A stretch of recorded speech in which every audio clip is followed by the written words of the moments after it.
નમસ્કાર, ગુજરાત ફર્સ્ટમાં આપનું સ્વાગત છે। સમાચારો સાથે હું છું આપની સાથે વિકાસ મકવાણા। સમાચારની શરૂઆત કરીએ। નગરોળ, નિર્લજ અને નપાણિયા તંત્રની વધુ એકવાર લાલિયાવાડી સામે આવી છે। જૂનાગઢ તંત્રની લાલિયાવાડી જાણીને તમને પણ ગુસ્સો આવશે। જૂનાગઢમાં ભ્રષ્ટાચારનો ઉત્તમ નમૂનાનો એક વિડીયો સામે આવ્યો છે। વિસાવદરમાં મોટા કોટડાના પીપળીમાં રસ્તાનું કામ ચાલી રહ્યું છે। ડામર રોડની કામગીરીમાં ડામર જ ન હોવાનો ગંભીર આરોપ છે। રોડમાં થયેલ બેફામ ભ્રષ્ટાચારનો પર્દાફાશ સ્થાનિકોએ જ કર્યો। સ્થાનિકોએ હાથ માર્યો અને ભ્રષ્ટાચારનો રોડ હાથમાં આવી ગયો। 9 વર્ષ બાદ રસ્તાનું કામ શરૂ થયું અને તેમાં પણ ભયંકર ભ્રષ્ટાચાર આચરવામાં આવી રહ્યો છે।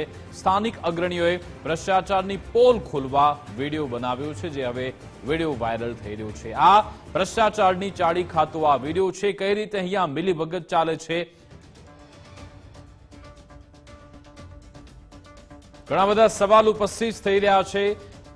9 વર્ષ બાદ બનતા રોડમાં વ્યાપક ભ્રષ્ટાચાર આચરવામાં આવી રહ્યો છે। પ્રજાના પૈસે ક્યાં સુધી કોન્ટ્રાક્ટરને લીલી લહેર, મલાઈ ખાતા જવાબદારો પર કોની રહેમ નજર છે? રોડ રસ્તાની કામગીરીમાં કેમ ગેરરીતિ અટકતી નથી? રોડ બનાવવામાં કેમ લોલમ લોલ ચાલે છે? એસી ઓફિસમાં બેસનારા ક્યારે સમજશે નાગરિકોની પરેશાની? પ્રજા ટેક્સ ચૂકવતી રહે અને કમર તોડાવતી રહે? નાગરિકોની કરોડરજ્જુમાં ઈજાની જવાબદારી કોની? તે સવાલ ઉપસ્થિત થઈ રહ્યો છે। અમારી સાથે સંવાદદાતા ધર્મેશ ખાચર જોડાઈ ગયા છે ફોનલાઈન પર। ધર્મેશ, જૂનાગઢના કયા વિસ્તારનો વિડીયો છે અને કેટલા વર્ષો બાદ અહીંયા કામગીરી શરૂ થઈ? સ્થાનિકોએ કઈ રીતે ભ્રષ્ટાચારની પોલ ખોલી? જી, ચોક્કસથી માહિતી આપી દઉં કે વિસાવદર તાલુકાના મોટા કોરડા માંગનાથ પીપળી વચ્ચે જે રોડનું કામ ચાલી રહ્યું છે, ત્યારે સ્થાનિક અગ્રણીએ ભ્રષ્ટાચારની પોલ ખોલવામાં આવી છે। તેમના દ્વારા વિડીયો જારી કરવામાં આવ્યો છે, જેમાં ડામર રોડની કામગીરી ડામર જ નહીં હોવાનો સ્થાનિક ગંભીર આક્ષેપ કર્યા છે। ત્યારે રસ્તાને હાથથી ઉખેડી ભ્રષ્ટાચારનો પોલ ખોલતા હોય તેવો એક વિડીયો સામે આવ્યો છે। 9 વર્ષ બાદ રસ્તાનું કામ શરૂ થયું અને તેમાં પણ ભયંકર ભ્રષ્ટાચાર થયો। લોટ, પાણી અને લાકડા કામગીરી થતા સ્થાનિકોમાં ક્યાંક ને ક્યાંક રોષ જોવા મળી રહ્યો છે। ગામડાઓમાં લોકો સારા રસ્તાની રાહ જોતા હોય છે, પરંતુ તંત્ર દ્વારા જે લોટ, પાણી, લાકડા કરવામાં આવતા ક્યાંક ને ક્યાંક રોષ જોવા મળી રહ્યો છે। જી બિલકુલ, આભાર ધર્મેશ તમામ જાણકારી આપવા બદલ।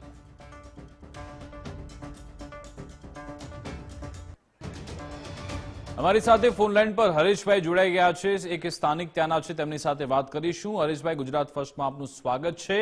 આ ભ્રષ્ટાચારની પોલ કઈ રીતે ખોલવામાં આવી? કેવી રીતે આ વિસ્તારમાં ભ્રષ્ટાચાર આચરવામાં આવે છે? અમારા વિસ્તારમાં કોઈને ખબર વગર આ લોકો ભ્રષ્ટાચાર કરે છે। આવું અમને ન્યૂઝ પેપર સંદેશમાંથી મળ્યું કે 14 કિલોમીટરનો રસ્તો બનીને તૈયાર થઈ ગયો છે। આવું સંદેશ ન્યૂઝ પેપરમાં 24 તારીખના પેપરમાં છે। એના માટે અમે તપાસ કરવા ગયા તો ત્યાં અમુક લોકો હતા, કોન્ટ્રાક્ટર હતા। ત્યાં જઈને પૂછ્યું કોન્ટ્રાક્ટર કોણ છે, તો નામ કોઈ બધે ગલ્લા તલ્લા મીંડા કરવા। અને ભ્રષ્ટાચાર એટલી હદે કે ત્યાં જે કાંકરી આવી છે, જે ડામરવાળી કાંકરી છે, એમાં ડામર જ નથી। અને નંબર 2, એમાં કાંકરી નથી, નદીની રેતી છે। એ કાળી રેતી કરીને આ લોકો ત્યાં ઉપર માત્ર ને માત્ર 20 mm એટલે પેચ મારતા હતા। એટલે અમે જઈને રોક્યા કે ભાઈ આ શું છે? તપાસ કર્યું તો એમાં ખાલી રેતી જ હતી, એમાં બીજું કઈ હતું જ નહીં। આટલી હદે ભ્રષ્ટાચાર થયો। બિલકુલ, આભાર અમારી સાથે જોડાવા બદલ, વાતચીત કરવા બદલ। તો સ્થાનિકનું એવું કહેવું છે કે અહીંયા તો જે નદીની કાળી રેતી છે તેનો ઉપયોગ કરવામાં આવ્યો છે, ડામરનો ઉપયોગ અહીંયા કરવામાં નથી જ આવ્યો। સવાલ છે કે અહીંયા આખરે કોન્ટ્રાક્ટર કોણ છે? કોને તેને કોન્ટ્રાક્ટ આપ્યો છે? કેવી શરતો છે? કેટલા રૂપિયા પૈસા રોડ તૈયાર થવાનો છે? તે તમામ બાબતે તપાસ થાય અને કોન્ટ્રાક્ટર પાસેથી જ તે તમામ રકમ વસૂલવામાં આવે તે જરૂરી છે।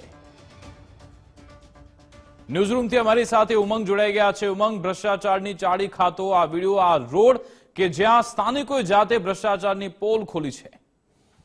પહેલા તો એવું કહું કે સરકારે એવું કીધું કે નોરતા પહેલા તમારે બધા જ રોડ બનાવી દેવાના છે, ધારાસભ્યોની ગ્રાન્ટ છે એમાં પણ વધારો કરી દીધો। એટલે ભાઈ અમારે આવા રોડ નથી જોતા, તમારે બનાવવા હોય તો વ્યવસ્થિત બનાવજો, ખાયકી કરવી હોય તો કરી લેજો, સરકારને ના પાડી દેજો કે અમારે રોડ નથી બનાવવા। કોન્ટ્રાક્ટર સાથે મિલીભગત થાય એનો સીધો પુરાવો છે વિસાવદરનું આ જે ગામ છે ત્યાં આગળથી ભલે 9 વર્ષે એક તો તમે રોડ બનાવો, એમાં પેચવર્ક કરો અને એમાં પણ ક્યાંય ડામર નાખતા નથી। ડામર ઓલા આ તો આક્ષેપ કરવાની વાત જ નથી, નરી આંખે દેખાતી હકીકત છે કે રોડમાંથી કપચી નહીં પણ એ ભાઈનું કેવું છે કે રેતી છે, હાથમાં લઈને મળે છે તો પણ એમાં ડામર નથી દેખાતો. એટલે આમ તો ડામર કેવો ચીકણો પદાર્થ હોય તો હાથમાં લો તો ચોંટી જાય, આ રીતે તો કાંકરી ઉખડે જ નહીં જ્યારે તાજો રોડ હોય. અને હજી તો ત્યાં મશીનરી પડી છે, તો મશીનરી પડી છે તેમ છતાં પણ ડામર છે જોવા નથી મળ્યો. એટલે પ્રશ્નાર્થ અહીંયા એ થાય છે કે સરકારે કીધું કે રોડ બનાવી દેવાનો, એટલે જેમ આવે એમ ઠોકાઠોક ક્યાંક ધૂળ નાખી દેવાની, ક્યાંક ખાડા પૂર્વમાં એમના લેપાપોતી કરી નાખવાની, અને આખો રોડ બનાવ્યો છે. આ કેટલા કિલોમીટરનો રોડ હશે કે આ રોડ ઉપર ડામર જ ક્યાંય નથી નાખ્યો. 2 દિવસ આ રસ્તો ના ચાલે. 2 દિવસ ત્યાંથી ડમ્પર ને મોટા વાહનો તો છોડી દો, પણ બાઇક અને સાયકલ પણ જો અવિરત ત્યાં ચાલે તો 2 દિવસની અંદર ત્યાંથી બધી જ કાંકરીઓ ઉખડી જાય પ્રકારનો આ રોડ બનાવે, કારણ કે ડામર છે જ નહીં અંદર. એટલે આ પ્રકારના કોન્ટ્રાક્ટરોને મિલી ભગત સિવાય કશું જ હાથમાં નથી આવતું, કે પછી ત્યાં જે કોઈ પણ અધિકારી હોય, આરએનબી ના અધિકારી હોય કે કોના ગ્રાન્ટમાંથી આ રોડ બની રહ્યો છે પણ જોવાનું રહે. કાં તો ગ્રામ પંચાયત પણ સહભાગી થઈ હોય, ધારાસભ્ય પણ સહભાગી થયા હોય, બધાની ગ્રાન્ટમાંથી ભેગો થઈને રોડ બનતો હોય તો બધાએ જોવાનું રહેશે કે સરકારે કીધું રોડ બનાવી દો. એટલે આવા રોડ તો ગુજરાતની જનતાને નથી જ જોતા. સવારથી ઉઠે અને સાંજે ઊંઘે ત્યાં સુધી જે જનતા ટેક્સ ભરે છે ને એને તમે આવા લીપાપોતી વાળા રોડ આપશો કે જ્યાં ડામર જ તમે નથી નાખતા, જ્યાં નદીઓની રેતી લાવી કપચીની જગ્યાએ એ નાખી દો છો. અને હજી તો ત્યાં બધા જ સાધનો પડ્યા છે, રોડ રોલર થી મારીને કપચી ને ડામરના ને બધા જ સાધનો. તમે આ કઈ રીતની ખાયકી કરવા બેઠા છો? ક્યાં સુધી ભ્રષ્ટાચારના કારણે લોકોને પીડાવવું પડશે, સૌથી મોટો પ્રશ્નાર્થ થાય છે. આમાં તમામે હોદ્દેદારોની પણ તપાસ થવી જોઈએ કે જે રોડના સંકલનમાં જોડાયા હોય અથવા તો એમના ગ્રાન્ટમાંથી બન્યો હોય. એટલે અહીંયા જવાબદારી પહેલી તો સ્થાનિક ધારાસભ્યની આવે છે કે ધારાસભ્યના વિસ્તારની અંદર આ પ્રકારની ખાયકી અથવા તો આ પ્રકારનો ભ્રષ્ટાચાર થતો હોય અથવા તો લીપાપોતી રોડની અંદર થતી હોય તો ધારાસભ્યને પણ પૂછવું છે કે સાહેબ કેમ તમારા આંખ નીચે આ પ્રકારની હરકતો છે જોવા મળે છે, અને એના જ કારણે ક્યાંક છે એ આ પરિસ્થિતિ ઊભી થાય છે અને લોકો જે છે એ ક્યાંક ભ્રષ્ટાચારનો ભોગ બને છે ટેક્સ ભરવા છતાં પણ. વિકાસ, બિલકુલ આભાર ઉમંગ, તમામ જાણકારી આપવા બદલ અમારી સાથે.